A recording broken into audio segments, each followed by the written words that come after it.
నేర్చుకోవడానికన్నా వెళ్ళొచ్చు కదా. నువ్వన్నట్టు డబ్బుల సంపాదన కోసమే డీజే నేర్చుకున్నా. కానీ నువ్వు నాకు డీజే నేర్పిస్తుంటే నాకు 20 ఏళ్ల వయసులో సంగీతం నేర్చుకుని పెద్ద మ్యూజిక్ డైరెక్టర్ అయిపోయి పెద్ద పెద్ద సినిమాలకి మ్యూజిక్ చేయాలనుకుని నా కళ నీ రూపంలో నెరవేరుతుందనుకుని ఈసారి ఎలాగైనా ఆ కళ నిజం చేసుకోవాలని పట్టుదలతో కష్టపడి డీజే నేర్చుకున్నాను తెలుసా. మరి ఏమైంది నీ అంబిషన్ కి? అప్పటి 20 ఏళ్ల మూర్తికి ఇప్పుడు 50 ఏళ్ళు. వాడికి ఒక భార్య, 2 ఆడపిల్లలు, నెలాఖరికి సంపాదనకి మించిన హబ్బులు. ఒక్కసారి ఈ డీజే కెరీర్ సెట్ అయితే ఇవేమీ ఉండవు కదా.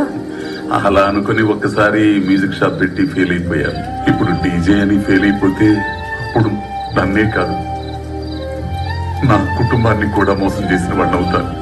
When we love someone a lot,